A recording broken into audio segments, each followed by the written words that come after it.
So we are going to have a conversation with these amazing folks who have joined me. We're thinking about how the pandemic is affecting working parents. If you're here, I know you're here because you're just like me and trying to navigate all of this going on. Thank you, sweetie. So I want to talk about, the good news is that you guys get to talk more than I do. We're going to talk about how we can think about the year ahead and plan ahead for the long haul, and what employers can do to help support, and what you might be able to do to mitigate and think about this. I've got three amazing people here. We have Blessing Adesiyan, the founder and CEO of Mother Honestly. We have Shauna Causey, the creator of Weekdays, which is an organization that helps people create micro schools, which I'm so excited to ask her about. And we have Brea Starmer, the CEO of Lions and Tigers. And my name is Sarah Peck. I'm the CEO and founder of Startup Parent. I also have a podcast by the same name. So I want to start, Blessing, with you. I would love to ask you, can you tell us a little bit about what do you see happening in the lives of working parents? I mean, I know like working parents are struggling hard at various levels, but can you give us a sense of like, how are people managing? And I will not use the word balancing work and family, right? Like, how are they managing? How are they coping? How is this happening? What's happening with works, parenting, school, and jobs?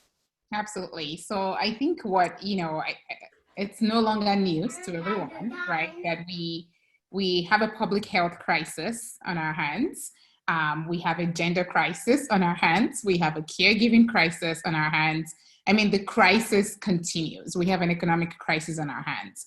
And so what is happening is, that women are being affected negatively as a result of this various crisis. And the reasons are not far-fetched. We have women are mainly the caregivers, and they are also the one completing all the unpaid labor at home.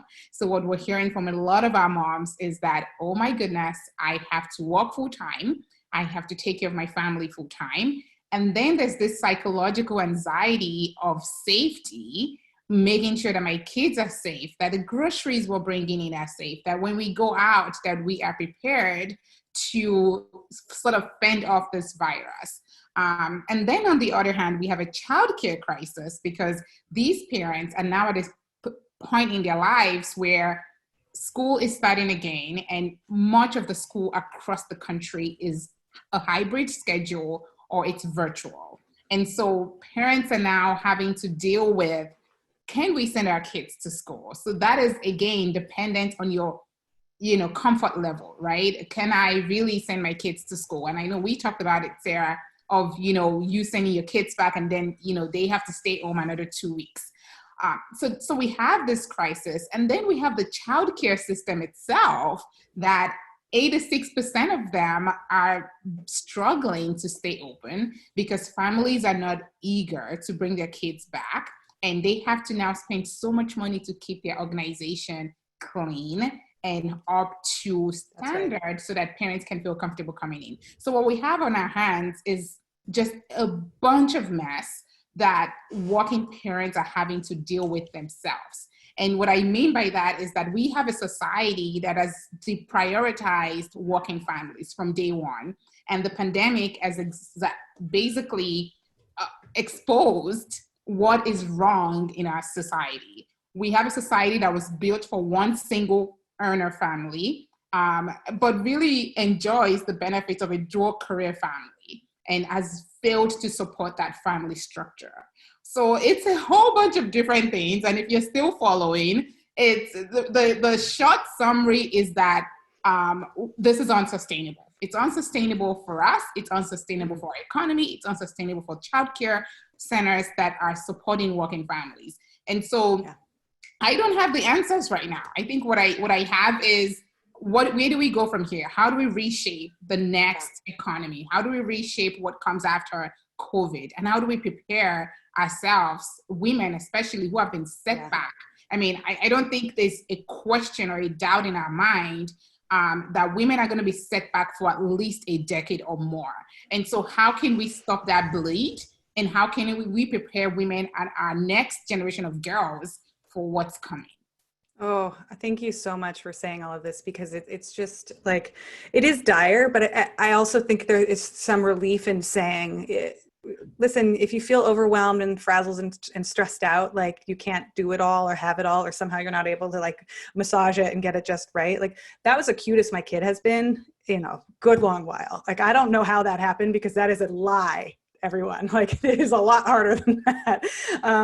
But I just secretly like slid him an iPad and I was like, watch whatever you want, like just so that I could get through this panel. But I think what you're saying is so useful because like, this isn't your fault. This is an economic problem. This is a social problem. This is a daycare problem. This is a business problem. This is a pandemic. There's so much going on. And the reality is that it's really hard. It's not sustainable. And we're not going to be able to just like cope like this for a long time. So thank you for saying that. I have a follow-up question for you, because I know that you have looked a lot at like how this is affecting, the pandemic is affecting women's jobs, promotions, bonuses, like the discrimination happening in the workforce. And you just said it might be a decade, right? Set us back. What do you see happening there? And what are people experiencing? Can you tell us a couple of those stories? I think women are, so we've surveyed a lot of women in our community, and a lot of women are struggling with, their performance. And it's the honest truth, and not a lot of people are going to be so open and honest about it. But, what we've seen is that performance is down because we're spending more time, on that unpaid labor at home. Well, we are also seeing that women are being discriminated against because of that, right? So yep. A lot of, managers, the word that we're hearing is that they've run out of patience. They felt like they were supportive enough before right when the pandemic hit, like we were nice to you. We let you keep your job. We let you kind of, walk through things, but now we need to deliver, right, for the fourth quarter. We need to wrap this up because our investors want a return on their investment. And so what we're seeing is that women are facing a lot of pressure in a very, very family unfriendly environment. And I don't know if you guys saw the latest article in the New York Times last week that said, even in tech companies that are supporting working parents, single people that don't have families are basically saying, why are you supporting these people? We feel left out and this is not fair. And so women are, even in the workplace, not being supported the way they should be. And there's a lot of discrimination, yes. Whether it's, you having to work 24/7 around the clock, or an employer that is completely impatient and inflexible in supporting you during this pandemic. So I think the biggest thing that we need to understand especially going into the end of the year, is that we are coming up against some very, very tough performance review period. And women need to brace for impact. If you are working full-time right now, this is time to start collecting everything that you've done right. Okay, start collecting, start taking an inventory of things that you've done right, and start, asking people for whether it's a good review about you, whatever it is that you need to make sure that you can effectively articulate and communicate what you've accomplished in the year. Another thing is to talk to your manager and say, hey, I know that we have 3 more months or 4 more months. What can I do to end this year on a good note? What can I do to wrap this up, button this up for us in a way that serves you and serves the company? So these are things that we're seeing, is that, a lot of people are losing their income. They're losing their jobs because a lot of companies are running out of patience. A lot of companies are saying, like, we were nice to you, but it's time for you to deliver. But we are still very much in a pandemic.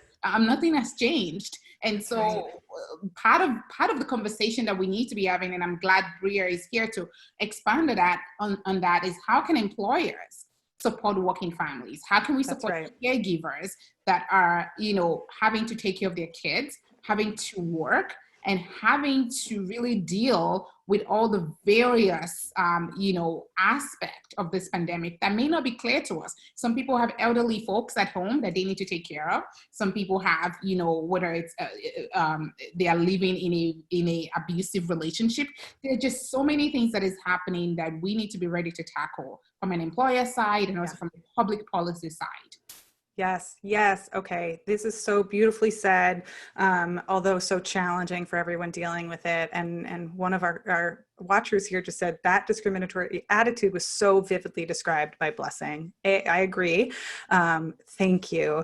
I think I want to add one small note here for all of my parents out there. Articles like the New York Times where they pit parents against non-parents, I'm going to tell us, don't take the bait.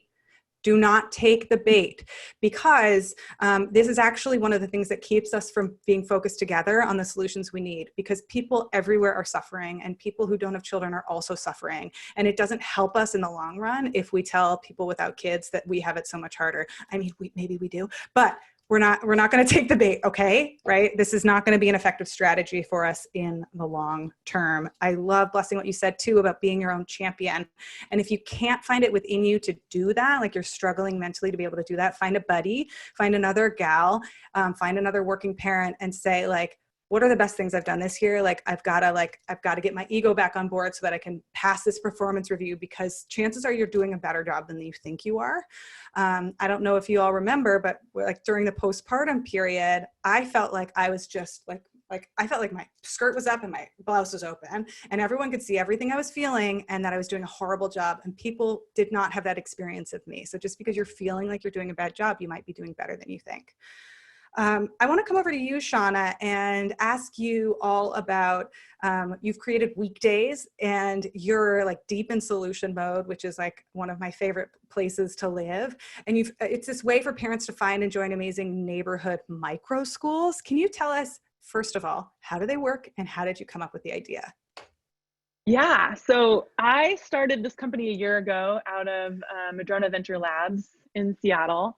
I was a partner there. I was helping women start tech companies, and I really started to solve my own problem. So kind of to set the scene a little bit, before the pandemic, like Blessing said, there was a childcare desert, which means in the United States, more than half of the country lived in what's called a childcare desert, where there's 3 times as many kids as there are spots open. So it was already really hard to find childcare and support for your children. And I experienced that after we sold Decide.com 4 years ago when I had my son. I actually took myself out of the workforce. The timing was okay because we just sold our startup and I didn't want to join eBay. But that's really when like the seeds of this idea started for me, was realizing like, what is happening with this industry? Why is it so hard to find childcare? And I could even pay, it's not like I was looking for a subsidized spot. So, and then fast forward to being at Madrona, and my son is now entering preschool, and I'm on 8 wait lists in my neighborhood and not getting off the wait list. And all of those wait lists were for 20 kids in a classroom. And this is his first school experience. And he had a speech delay. And and then I realized how much teachers were making, and preschool teachers are making $30,000 a year in Seattle, which has made me really upset. So I kind of just, really started looking at solutions for myself, and then looking at, is there something here? And did a beta test last summer, and launched Weekdays before the pandemic. And then the pandemic hit, and sort of, I think we all have seen what's happened, but to kind of give you, and I think we've experienced it, a lot of us who are parents, but to give you just a glimpse at the scale of this, at the height of the pandemic, 55 million children were affected across 124,000 schools. And 25% of those centers, those options that I was on the wait list for, closed down. So they're small businesses too. So all of a sudden, it just, to kind of put some context to what Blessing said, like, this is a crisis we have never seen before in childcare and school support. And teachers don't want to go back. 25% of them are high risk. So it's understandable they don't want to be forced to go back into the classroom. And there's not really right now an end in sight. So the pandemic hit, and we switched. We were focused on preschools, and we had some infant care and after school programs, and our after school programs turned into full day school support. And really, we looked at even bringing the number of children down. So our focus is 8 children or less. They're in the educator's home within a neighborhood or the parent's home. So these are like walkable within your neighborhood school support options. And My son is actually going to one cottage micro school that's right down the street from us, and there's 6 kids in his group, and the teacher gets paid more than she was making at a preschool formerly, and it's less than a lot of the preschools in the neighborhood. So the model really works out when you you look for creative ways about the real estate cost, and then you use technology for all of the admin type work that an administrator or a school director used to be doing.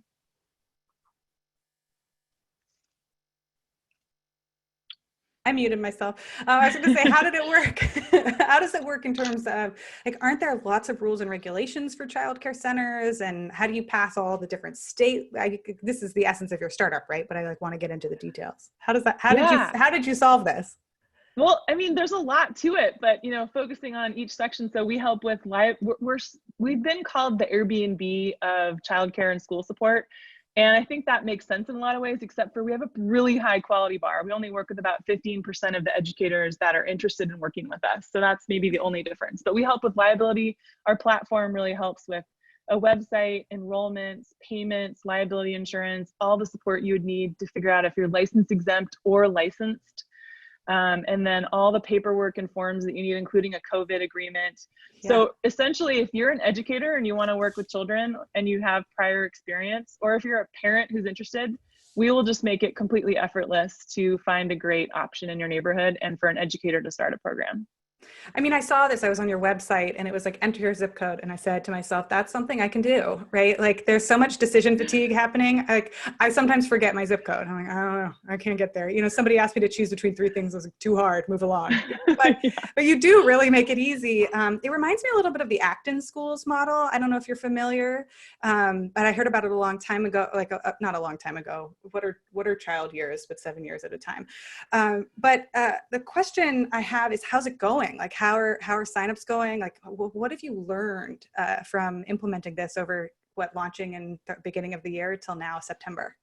Yeah, well, it felt like, from a startup perspective, we relaunched the company after the pandemic because it was a truly different world. So, I mean, I think it's such a fascinating time for startups right now. I mean, there is so much room to innovate, and if you can move quick and learn and start to look at themes and see the future. So essentially, the way I think about it is we relaunched, and then it was really interesting because we heard from a lot of parents as childcare centers were closing, as schools were closed, that wanted to look at this option, and we weren't hearing from almost any parents. So, and that was really unique because our cost per lead for a teacher before the pandemic, and maybe this is way too much detail, but was right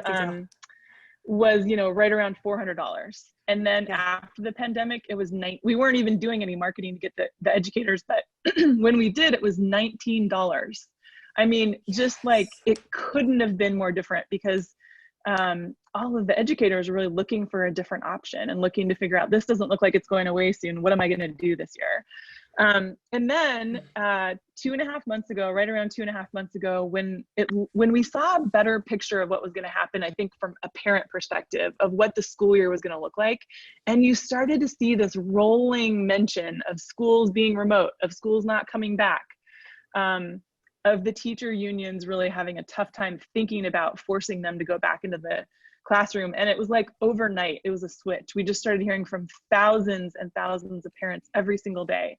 And then businesses, and that's been one of the bright spots for me, is there's not enough funding in this area right now. There is funding for childcare, preschool, after school programs, but there's not enough. And a lot of those places that could accept funding have closed down. A lot of those smaller, but some of those centers. So it's hard for everyone. It's especially hard if you need support for your children. So the business one has been really exciting to me. I mean, if especially when you think about, it's not there, a lot of them are offering subsidies, not all. They're moving, for instance, the gym membership subsidy over to childcare this year because it's the #1 thing on employees' minds to be able to keep working. So that's been a common one. It's easier to move a line item than to create a new one when you're looking at your HR costs. So, but the great thing is it's not just for executives, this is for across the company. And so it's been one of the bright spots for me is working with businesses and being able to roll out support for schooling, for elementary schooling, for childcare, and for infant care. So, and remind me again what ages you cover. Is it all school ages, or is it focused on preschool and elementary school? It's focused on preschool and early elementary. So at the time when children basically need those early childhood education environments where they do still need some supervision and like a really personalized learning experience. Mm-hmm. And then we've got a question from the audience. Do you think this business model can be exported to South American countries, Chile in particular? Thanks. So what are your thoughts on sharing and spreading the business model? Well, let's talk. I mean, I think this is, we all have to look at creative solutions right now, and for certainly for the business support, I think that translates. I mean, really what we're doing, I mean, this is community helping each other. It's going back to neighbors helping neighbors. Like these are all within blocks, kids are walking to these neighborhood micro schools. So I think that that's applicable. I mean, we've been doing that for years. We're just going back to helping each other. So. I've got one. I'm not going to stay too much longer here because I also want to ask Brea so many questions. But I want to ask you, what do you think about in terms of equity when it comes to making schools accessible for different populations? Because I understand, I have the ability to pay $2,000 a month for childcare for my children. I live in New York City, right? That's not accessible to the majority of America, let alone parts of the world. Can you talk to this and how you think about it? Yeah, I mean, I think like Blessing said, it's not simply the pandemic. It was like that before the pandemic. Now it's really been highlighted, and it's gotten a lot harder. But there's government support that exists. You just need to apply for it. Childcare Aware is a great site for anyone who's interested in that. And then there are neighborhood options that accept that. The toughest thing is that for a lot of these smaller micro schools that are popping up, you can't get licensed fast enough to be able to accept some of that support, and there's just not enough funding available. So we need to keep putting pressure really from not only from families, maybe offering some support for which is what they're doing. They're reaching out to community groups saying, we've got a partial scholarship spot in our pod or a micro school. That's not a perfect solution. There's businesses who are offering subsidies. That's a great solution because it can happen fast. We're in talks with a couple city councils and school districts. That's a great solution, but it's not going to probably happen really fast. So I feel like we need to put pressure. I mean, we need help. And if there's anything that we should be talking about right now, it's the parents who need support and really advocating for more funding. Yeah, 100%. If we can bail out the banks, we should be able to bail out the parents. Brea, coming over to you. So for you, I know you're working on this from the employer angle. So we've talked about the situation with Blessing and how to advocate for yourself. And we've talked about schools and how to get that childcare, because sometimes it's just impossible to get anything done, as you saw evidenced by me and 4-year-old with the iPad. For you, you are working on this from the workplace angle. I know how passionate you are about bringing flex work to more companies and changing the way organizations think about their teams and their talent. In the era of COVID, how can brands, I hate that it's an era, but in the era of COVID, how can brands best support their caretaker employees who are pulled in so many directions? What do you see as viable solutions and strategies today? I mean, the workplace has changed so drastically from, if you think about 10 years ago, Uber, Airbnb, I mean, these were like whiteboard ideas. My father-in-law was still putting money into his pension. Like we were all hoping for a really different kind of future where we were really tied to our employer. When I got out of college, I got an offer from Microsoft and they matched my 401k. I knew I was going to have 40 hours a week of work, right? Like it's just a very different kind of working world now. And you see the talent shift. We've got a quarter of Americans unemployed. And before the pandemic, we saw nearly 50% of freelancers moving, or of Americans moving to freelance by the year 2027 was already the prediction. So there's a massive talent revolution underway. And so to hear advocacy from folks like Blessing and Shauna, who are thinking about how do we care for our caretakers among these major trends happening in the workplace, is really a mind-boggling situation. It can feel really daunting and overwhelming, honestly. We work with a lot of clients who just feel like they don't know where to go. But the really amazing thing about this time is that we're built to do hard things. And people like the folks that are gathered on this call and all of our attendees, like this is the point of coming together right now, is to re-envision what this could all look like. Lions and Tigers specializes in freelance and flexible work. So of course, like we're already in that space. We think of ourselves as a lab for how this future of work can manifest itself. But the kind of work that we see going well, especially for caretakers, it involves two things. And I have a little bit of a cheat because on our team, we have a licensed psychologist, Dr. Renee St. Jacques. And so Renee and I talk a lot about these two things that are really critical. First is empathy, and second is flexibility. And those sound very simple, but they're not. Empathy in the workplace is kind of a new trend. Mental health in the workplace is kind of a new trend. I mean, that's something that, we weren't really addressing before. It was like, you need to come up and do your job and go home and you hit everything. There was not this authenticity that we have now where everything's digital, we're online, I'm sharing pictures of my kids on LinkedIn, very different experience than what we had before. And so this idea of empathy where you are, and empathy simply just means this idea of sitting in relationship to one another and managing your own emotions in relations to one another. I've been interviewing a number of managers at these big organizations asking like, what do you need right now? What's happening? And they're all telling me that they're turning into therapists in their own right. Not only do they have to do their own job and care for their family, they also have to care for their workers and making sure that they feel supported. And so what we've been testing is all these different flexibility strategies, because to me, flexibility is the great unifier. It is the universal need. It is the thing that there's the greatest gap around. You see workers asking, nearly 90% of workers need flexibility. Less than 50% of people say that they have it. So it's a tremendous gap. And of course, if you think about the cost of retention and hiring people to replace the folks that fall out of the workforce, the idea of Shauna not working is a tragedy for all of us. Like we need workers like Shauna and others, especially these high impact women, available for work, even at 10 or 15 hours a week. It is a tremendous advantage. So we will have these, a number of flexibility strategies that we help people come up with so that they can access this kind of talent and retain them in their own right. So that's the kind of work that we've been studying for the last couple of years. Oh, that's amazing. I mean, I know that you think a lot too about this from the perspective of like, how do you create, let's say you've got your childcare figured out, kind of, right? You've got your mom's here, your dad's here, you've got an au pair, whatever it is you have figured out. Now you're starting to build things. You run a team, like you're a leader at one of these organizations and you're looking at the landscape of the future and thinking, okay, how do I find great people? Who should I hire? What should I hire? What does the talent pipeline look like?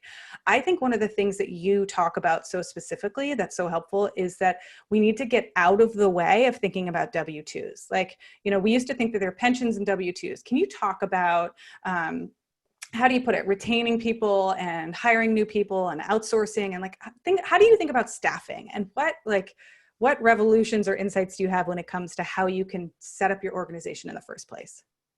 I mean, organizations right now, the number of times that I hear the word transform and innovate among our clients is just, it happens all the time. Like I'm a kook, so if that was a drinking game, we'd be in trouble. But like the idea of trying to transform and make decisions collectively is really the moment that we're in.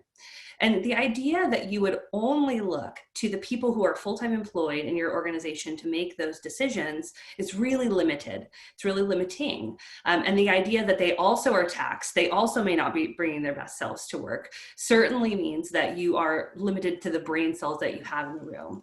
This idea then that you could consider freelance, outsource, agency work, really means that you can open up your virtual boardrooms to a lot more talent. It also means it's a much more inclusive way of working, right? We get access to different regions, different skill sets. And this is really where the workforce is going. I mean, we're moving towards a skilling revolution as opposed to an employee revolution. I consider, I think of it like in a home buying scenario, this is like it's a seller's market right now, of course, because a lot of folks are unemployed.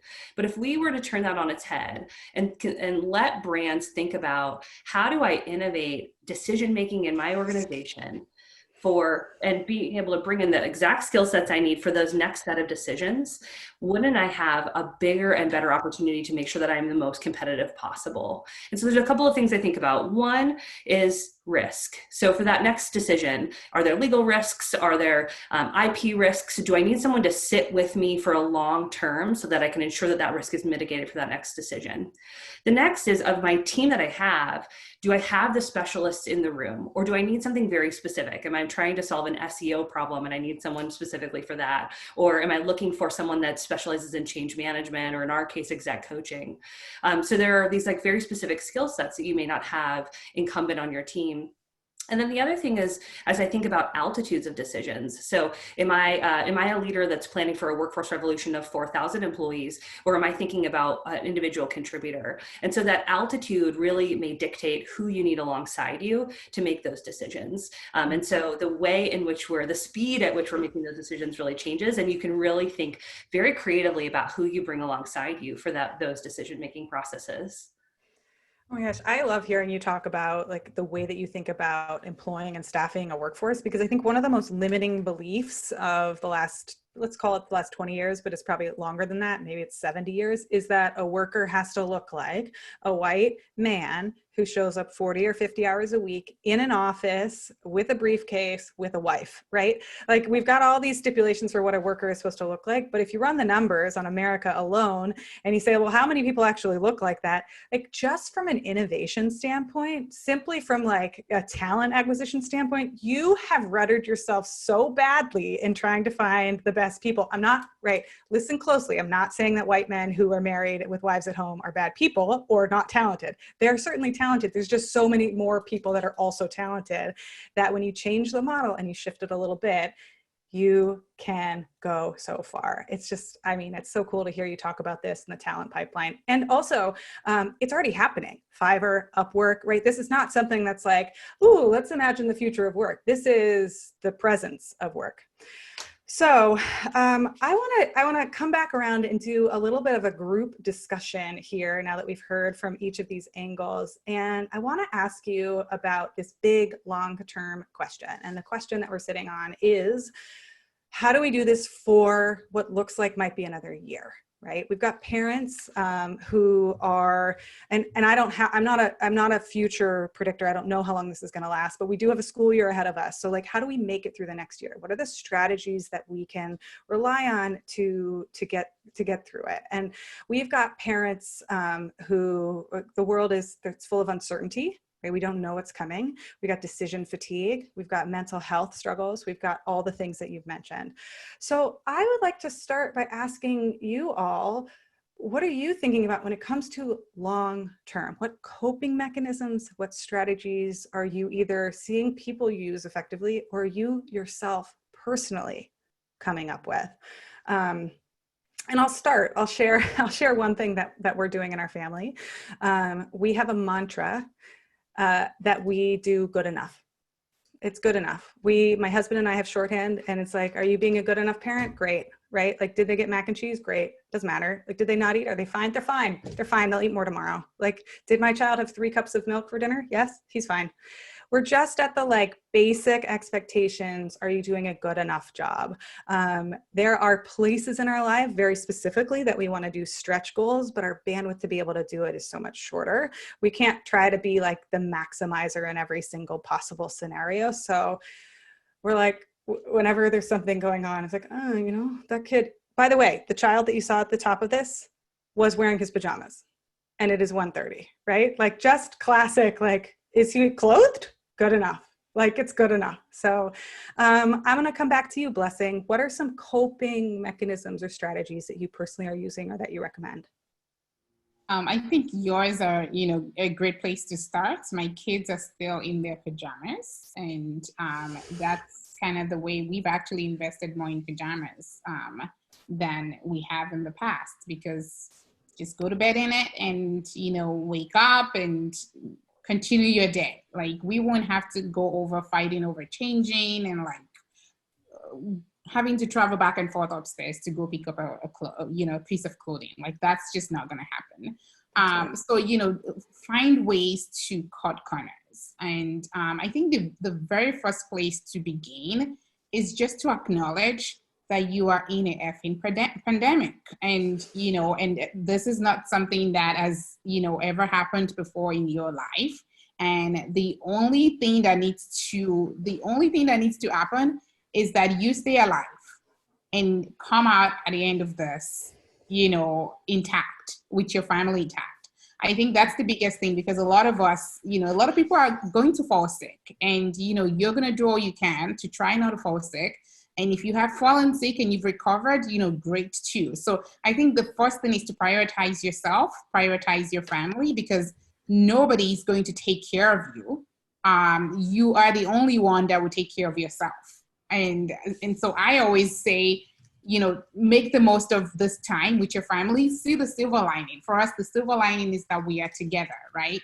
Before this pandemic, my husband and I were running around like chickens with no eggs. I mean, he was walking outside of of our city, so he was away for about 3 or 4 nights a week. I was spending 2 to 3 hours in a commute.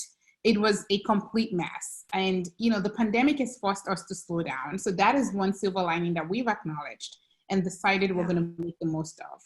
The second biggest thing is structure your day. This is the time to, and I know a lot of people are like, don't put a lot of stress on yourself. And I love what Sarah said. She wakes up at 4:30 to try to get the work done before the kids wake up. So whatever you can structure, whatever can buy you 2 to 3 hours of stretch time to get some of the deep work done. Because what we're finding is that mom is being interrupted every 3 minutes, 47 seconds. So we're talking about performance reviews. We're talking about all these different things. You're basically setting yourself up for failure if you don't have a good chunk of time, whether it's an hour, whether it's 2 hours or 3, to actually get the deep work done. So that when the kids are running around, you can get on your phone and do response to emails. You can do all these different things, catch up with a colleague, but you're able to at least get that stretch work done ahead of time.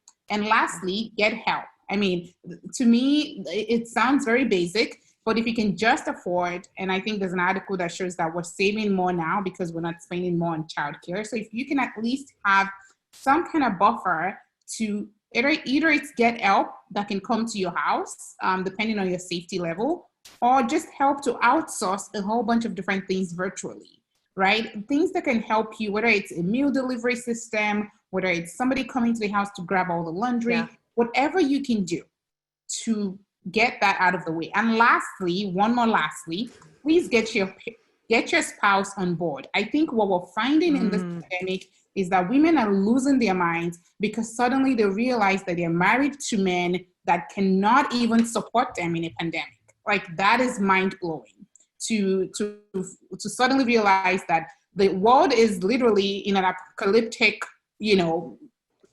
situation, and your spouse is not exactly, trying, attempting to work with you to make this work. So get your spouse on board if that has not happened yet, because men are getting more work done than women. They are getting ahead in this pandemic.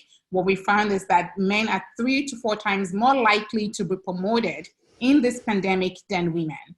And so we're already falling behind. And this is actually accelerating, right, men's career. And I don't have any problem with that. What I have problem with is that this is happening at the expense of women. So please get your husband, your spouse, if you have one, get them on board. Have a schedule. Let them get their uninterrupted hour, 2 hours. Your own uninterrupted 2 hours, and then the rest can be free flow. And please, yard work or maintenance, because that's what I hear from women in our group is, oh, but he does the car maintenance. Well, how is that? Like, that is not a task. That is a task that can wait. Kids cannot wait to be fed. Kids cannot wait to bathe. Like, things that needs to kind of happen, watching the kids and taking care of the kids, that needs to be shared during this pandemic in order for mom to have that time to get work done and take care of herself mentally, physically, and all the ways, emotionally. So all the ways. That's my take. Love this. Thank you. I will level set for people who are like, who think that waking up at 4:30 is a strategy. I was a college swimmer, so we woke up at 5:30 every day. So I am waking up 1 hour earlier than I normally do. So this is not like a stretch for me by any imagination. And I also am like a liquid puddle of chocolate syrup, usually licking ice cream from the floor by about 7:30 at night. And I go to sleep at like 8:30. So if morning's not your thing, you can also do evenings, or if you can't do it, you can't do it, right? You do your best. Love it. Shauna, I'm going to come over to you. I woke up that early the day that I had my 4.5-year-old, and I saw the sunset, and I was like, this would be amazing if I was a morning person. I could watch the sunset every morning. No, the sunrise. In the morning, it's a sunrise. Sunrise. I don't even have that in my vocabulary, apparently. You're like, there's just a sunset. That's all that exists. So what coping strategies are you using?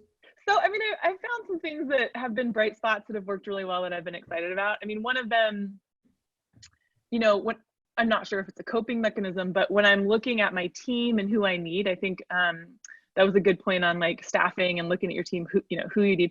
I realized that I really needed, when we started hearing from parents, I needed another team member. I needed somebody right away. So where it used to be just looking at Seattle, because that's where our headquarters was, I posted the opening as a remote position, and I got, I think, 600 people applying for it.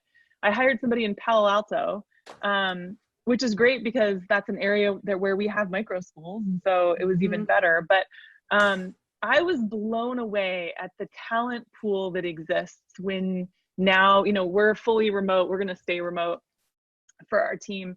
And it's just been so exciting. I mean, it's totally changed the company makeup because now we do team building, which is another thing I was going to mention, via video, and we do fun things. We talk about what our hobbies are, animals, kind of, we just spend time to focus on sort of that water cooler type conversation that you're not getting in person, which I do miss. Now we have some time set aside to do that. I have I thought it was an albino crow, but it's actually a luteistic crow, which is like a white crow that comes. And so I like share things like that with my team, and they're doing all kinds of different hobbies and getting new animals and pets. And so I think looking at team building as under the umbrella of self-care for yourself and your team is really important. And it's also important because you want your team to have those bonds, especially in such a crazy time.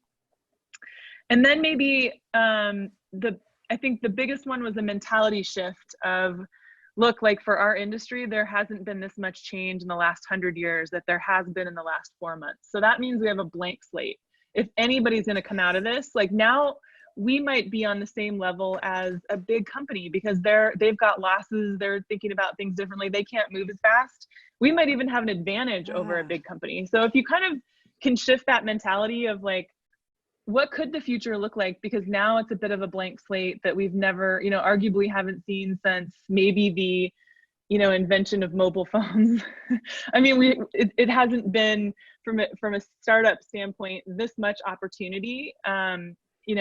If you have the resources and the team to move fast, then, arguably the last 20 years.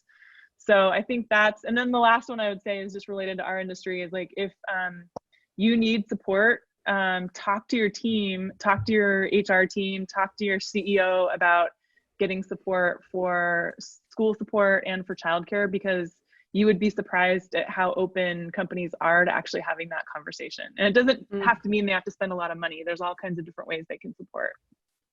I love that. And what that reminds me is like, if you're having trouble hiring childcare, think about hiring in a different place. Hire and get stuff off your plate in your work, right? If hire a executive family manager, if you will, if you can, right? But from a different pool of applicants. I love that, the humanity side of team building. My husband has at 10:30 every Friday has a call with his team. They're not allowed to do work talk. It's just social. And he's like, can you watch the kids while I do this? I'm like, yes, of course. So Brea, what do you want to layer on to this in terms of strategies and coping that you have found helpful or useful? Well, I was taking notes during that. That was awesome. Me too. Like, okay, this is a bunch of good ideas. Okay, so at home, we were doing fewer baths. We were a nightly bath family, and that's no longer. It is not worth it. Also, I remember talking to Sarah at the beginning of the pandemic. We were ordering all this fruit cocktail and canned tuna because we didn't know if we were going to have groceries.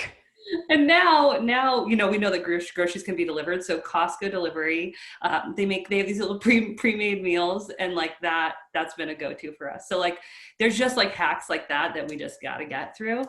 At work, so we teach this concept called highest and best use. And it really kind of summarizes what you all were talking about, which is just this idea that you only have so many hours and so much energy, and you got to outsource the rest. You need to sit in your highest and best use. And so we actually have a framework we put in place to help people sort of work through and identify that. So I love that that's a suggestion you all were making.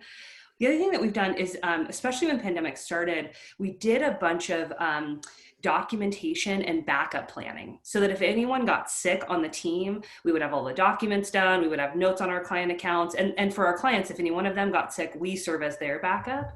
So that kind of like fortification of our system was really important in early days, and then now it's just in maintenance mode. The other thing that we've really employed, because just like Shauna, our workplace is a major revolution right now. I mean, part-time consulting in a pandemic is like a very good idea. And so we have really been forced to say no. So this has been a time where normally like my MO is to hit the gas, and that's how my career has worked. This has been a time where as a leadership team, we've had to be really thoughtful about what we say yes and no to, and being okay and accepting a no or a slightly different pace, even with the calling from the market. That's just been it's a challenge as a leader to not want to say yes to everything. But just to give my team some grace and space to have really high quality work, given our capacity right now. That's just been a really important tone to set, I think. And then we also do a bunch of coaching. We actually help people through this process. So we come alongside our consultants and our clients, and we make sure that they have the skills needed to get through it, because you can learn how to have higher EQ, how to do things like flexibility contracts, how to put in place the tools to actually thrive in moments like this. So I've been really pleased that we have those products in our portfolio. Oh, I love that. And you're touching also on like the mindset shift, the saying no and the being strategic. Sometimes I find it's so unbelievable, but we will all try to act and operate as though we're living in the world that we used to live in. And so everything we said yes to 9 months ago, we're like, oh yeah, I'll still do that. But we can't. And it's reasonable and appropriate to be able to go back and say, hey, things have changed. I'm no longer able to make this commitment, or I'm not going to be able to do this, or can I do a smaller subset of this, right? I really need to winnow my time and focus, and my time's more limited now, or pay me a whole lot more, right? Whatever you need to do. We got some great comments here, by the way. Somebody says highest and best use is lodged in my head now, Brea. Dia says, it's Dia or Dia, I don't know, but I'm a huge advocate for managers and leaders focusing on prioritizing versus productivity. We can't do it all. So realistically planning for what we can do in like a 3 or 4 work day instead. It's a lot of exclamation points on, yeah, no baths or fewer baths. And a lot of ideas about meal time and meal planning, batch cooking. One person is a single mom who said they are learning how to barbecue. They barbecue Friday and Saturday to like get a whole bunch of stuff ready for that week ahead. So thank you, all 3 of you, for your time today. You're so generous to put this together. People listening, the challenge here is that we just gave you probably 72 ideas, and you're in a place of paralysis, decision fatigue, and overwhelm. So what I would love you to do is think about one and only one thing you might be able to implement. Like, what of all of these ideas can be the most useful to you? And the way that I like to think about this strategically is to think about sequencing things. So what of all these strategies will buy you the most time first? Right? What will buy you the most sanity, energy, or time first? So you do not have to implement all these things. You do not have to batch your meals. You do not have to stop bathing your child if you don't want to. Like, if those things you got down pat, you can keep doing those. But is there 1 or 2 things out here that really stood out? On my checklist, I was taking notes. Create a school locally. Maybe that's world changing, right? Go to, I think it's joinweekdays.com is Shauna's site. And don't wait for someone else to start it. put your name in and start one, because if you're thinking about it and wanting it, somebody else wants it. As Blessing said, maybe preparing your Q4 review because you need to keep your job is the most important thing that you do. And that's the only thing you do. You're like, I need to keep a list of all the ways that I am awesome because I got to keep my job, right? Maybe you talk to your employer about switching your benefits to childcare benefit coverage. You say, hey, we've got that gym we're not using and I don't need that remote thing, but I do need childcare coverage. Can we just make that line item switch? And I think the last thing that I want to leave, the note I want to end on for everyone is that radical times of uncertainty and upheaval, ask for radical thinking and radical innovation. And so if we can take just a breath and see this maybe as an opportunity, a shitty opportunity, the circumstances aren't necessarily great. Don't know if I can curse here, but I just did. There might be a really cool opportunity here to change what schooling looks like, to change what your partnership looks like, to change what your employers do, to change the way you show up for yourself and the way you show up for other people. If you're drowning and that doesn't feel possible, then take the first next best step to make that possible. Thank you everyone for being here. I would like to ask each of you to tell us, where can we find you? So tell us your website, the name of your company again, because repetition is awesome. Your social handles, if you will, and then anything you're working on that you're excited about coming up next. So Blessing, and if you forget one of those, it's fine. Just tell us about you. Blessing, where can we find you? Yes, so I am at motherhonestly.com. Our social handle is at motherhonestly.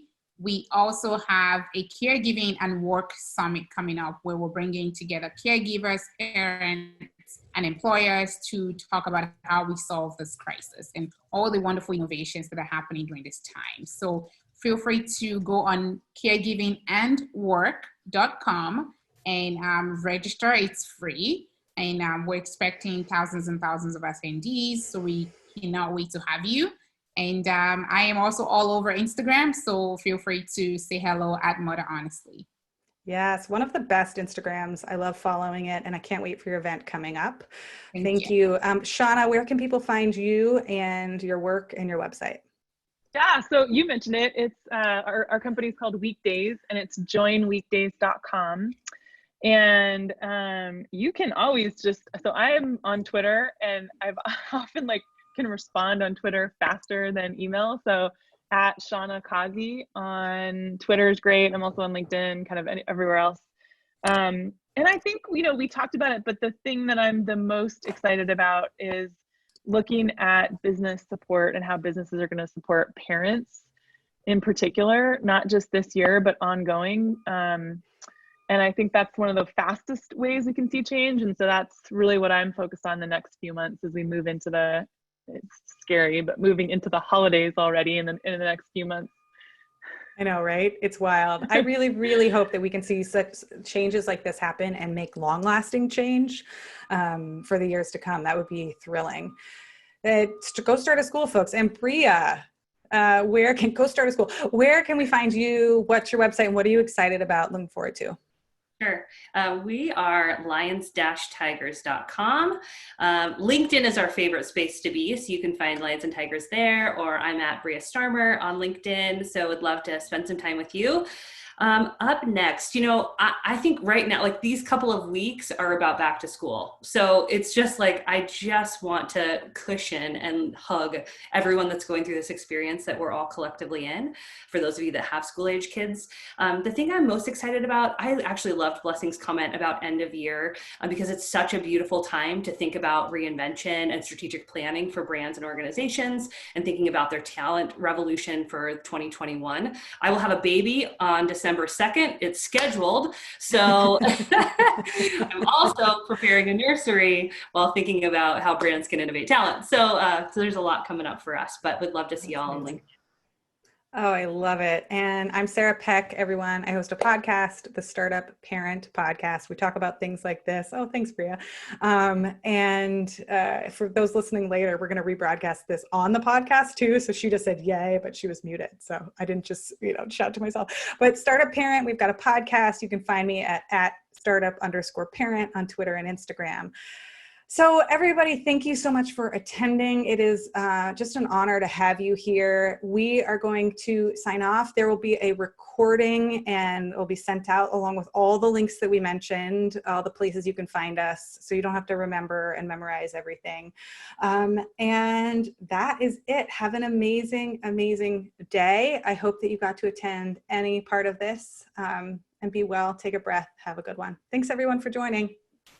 Thanks, Sarah. Thanks, everybody. Bye, Blessing. Bye, Shauna.